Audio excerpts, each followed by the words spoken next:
혼잡한 도로에서 일어난 차선 변경 사고. 약 2년간 이런 사고가 대전에서만 45건이나 일어났다는데요. 이번 사고 같은 경우는 너무 황당하죠. 지금 5명을 합치면 총 1,000만 원이잖아요. 어이가 없는 거죠. 차선 바꾸는 차를 일부러 들이받는 수상한 교통사고에 대해 취재해봤습니다. 제보를 받고 대전으로 찾아간 제작진.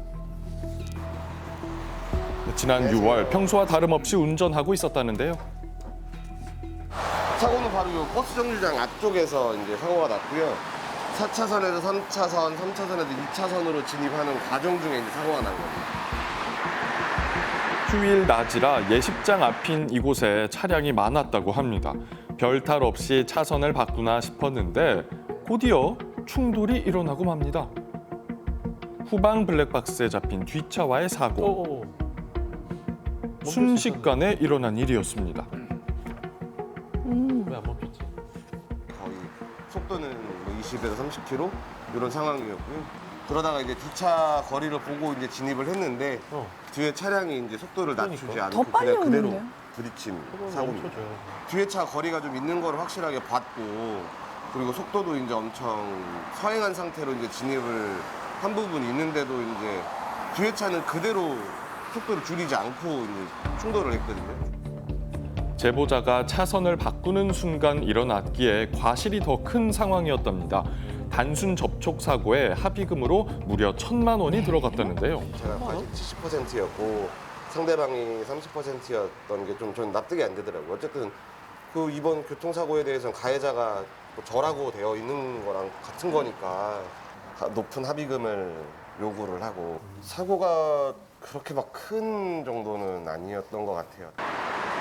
비슷한 사고를 겪었다는 또 다른 제보자. 작년 3월에 일어난 일이라고 사고 합니다. 난 데가 이쪽 부근이고요. 그 당시에 차가 좀 많다 보니까 제가 한 여기서 100m 정도 전쯤부터 이제 차선을 바꾸려고 깜빡이를 켜면서 가고 있었어요. 앞에 공간이 좀 있었거든요. 그래서 깜빡이를 켜고 들어가는데 그렇게 하다 사고가 났어요. 멈추지 않고 그냥 들어오네. 마찬가지로 차선 변경 중 일어난 사고였습니다. 제보자가 차로를 옮기는 순간 부딪히고 마는데요. 차선을 속도를 변경한 비슷합니다. 쪽이 먼저 좀 더 불리하게 작용을 하니까 그래서 죄송합니다라고 하고 거기서 혼자 씩씩거리다가 이제 뒷차로 가는데 거기서 이제 4명이 더 내리더라고요. 4명. 차에서 내린 사람은 운전자를 포함해 총 5명. 많은 인원에 한 번 놀라고 터무니없는 합의금에 또 한 번 놀랐다는 제보자. 5명 모두 치료비 청구하면 합의금 병원에 엄청 들어가서 지금 5명이 다 누워 있다고 입원했어. 하시더라고요. 가볍게. 근데 거기서 요청하는 금액이 차도 1인당 200만 작던데. 원씩이다. 인당 200? 그래서 지금 5명을 합치면 총 1,000만 원이잖아요. 보험사에서 그냥 어이가 없는 거죠. 그 상황에서는. 황당한 사고가 잊혀질 때쯤 걸려온 한 통의 전화. 경찰관 분께서 전화 오셔가지고서 그때 사고 난 게 보험 사기로 확인이 됐습니다라고 하셨는데 알고 보니 신종 보험 사기였다는 겁니다. 대체 이게 어떻게 된 일일까요? 대전을 휩쓴 보험 사기. 사건의 전말을 담당 경찰에게 들어봤습니다. 총 48명이 가담한 범행이었고요. 많이 그때는 닮았네요. 작년 3월부터 올해 9월까지 약 45회에 걸쳐서 한 2억 원 가량을 편취하였습니다. 주로 20대 초반 이제 미성년자를 벗어난 사회 초년생들이 많았고요. 그 중에는 일부 이제 미성년자들도 포함이 되어 있었습니다. 보험 사기임을 알게 된 피해자들은 모두 충격을 받았습니다. 뒤쿵이라는 전문 용어가 있을 만큼 교묘한 수법 때문인데요. 네. 치밀하게 거의 계획적으로 당한 교통사고라는 거에 더 놀라기도 했고 알고도 당하는 사건이다라고 생각이 들어요. 운전을 아무리 잘 하신다고 생각을 하고 있고 그리고 경력이 뭐 10년, 20년, 30년 이런 건 중요하진 않은 것 같아요. 당사자, 그러니까 가해자가 내가 사기를 쳐야지라고 하면은 어쩔 수가 없는 것 같아요. 보험 사기단은 주로 차량 통행이 많은 장소와 시간을 골라 활동했다고 합니다. 피해자 대부분이 대전의 혼잡한 도로에서 당했는데요. 그중에서도 차선을 변경하는 차들이 표적이 됐습니다. 가해자들은 범행 대상을 물색하느라 길게는 9시간까지 대전 시내를 돌았다는데요. 차선을 변경하는 차량이 내 옆에 내 뒤에 이렇게 오고 있다, 깜빡이를 켜면서 오고 있다 그러면은 미리 대비를 하고 있다가 끼어드는 순간 이제 가속 페달을 밟아가지고 뒷부분을 추돌하는 방법으로 범행을 벌여왔습니다. 차에는 항상 최대 인원이 탑승하고 입원비를 제외한 개인 합의금으로 1인당 150만 원에서 220만 원까지 받아냈습니다. 사고 한 건당 평균 1,000만 원씩 이득을 취한 겁니다. 그 금액으로 가담자들에게 30만 원씩 떼어준 뒤 나머지 금액을 주도자가 모두 가져갔다는데 인터넷을 심지어 보니까 주도자가? 이제 같이 이렇게 사기를 치자고 그룹을 모으는 사람들이 생각보다 많더라고요. 자동차 보험금을 노리고 사기를 도모하는 사람들은 얼마나 많을까? 실제로 제작진이 뒤쿵을 검색하자 보험 가담자를 구하는 게시물이 계속 올라오고 있었습니다. 디귿, 키역 이렇게 찍고. 전국 각지로 퍼져 범죄를 함께할 사람을 모으는 주동자들이 있었는데요. 적발을 피하려고 은어를 쓰고 비밀 댓글이나 메신저를 사용했습니다. 이야. 이렇게 모은 인원으로 뒷차가 앞차를 들이받는 사고를 내는데요. 온라인 카페나 SNS 등을 이용해 모집하다 보니 미성년자들에게도 쉽게 노출이 됩니다. 계속해서 진화하는 보험 사기.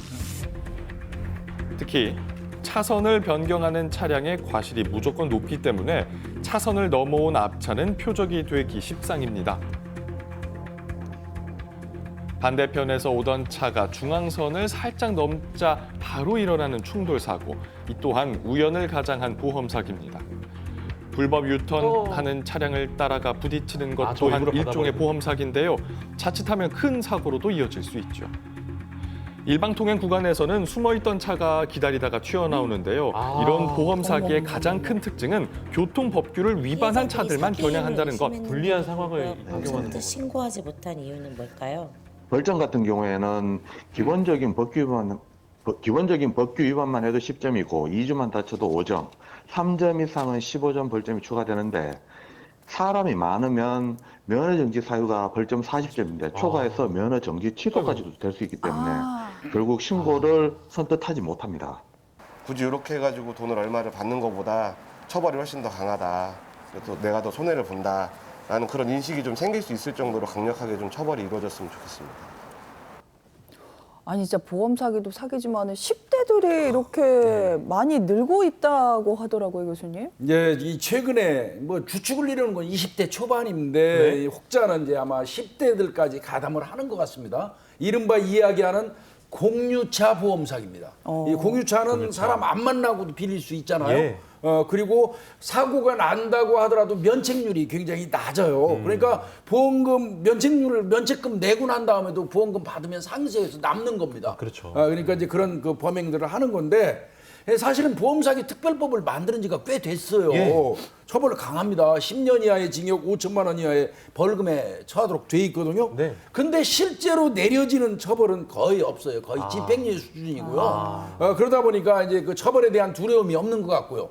그 다음에 이제 그 사기로 그 범죄로 이제 획득한 금액은 또 압수하잖아요. 그렇죠. 근데 환수 조치를 하려고 보니까 다 쓰고 없는 거예요. 그럼 환수 못해요? 못하는 거죠. 뭐 방법이 없죠. 그러다 보니까 이게 처벌 수위도 낮다. 그다음에 받은 돈은 속히 써버리면 그만이다 하는 그만이다. 인식들이 있는 거예요. 그래서 이게 처벌 수위도 좀 강력하게 좀 높이고요. 보험 사기 줄일 어떤 대책을 마련해야 될 것 같습니다. 아니 변호사님 만약에 네. 내가 이런 거 당하면 어떻게 대처해야 될까요? 우선 신고해야 되는데 사실 뭐 벌점 또는 뭐 범칙금이 무섭잖아요. 그래서 네. 신고를 주저하는 경우가 있습니다. 이럴 때는 우선 금융감독원에 신고하는 게 좋아요. 금감원. 이 경우에는 벌점, 법칙금 상관이 없으니까 적극 신고해서 이런 사람들이 다시는 이런 일 하지 않도록 조치를 취해야 되겠습니다. 알겠습니다.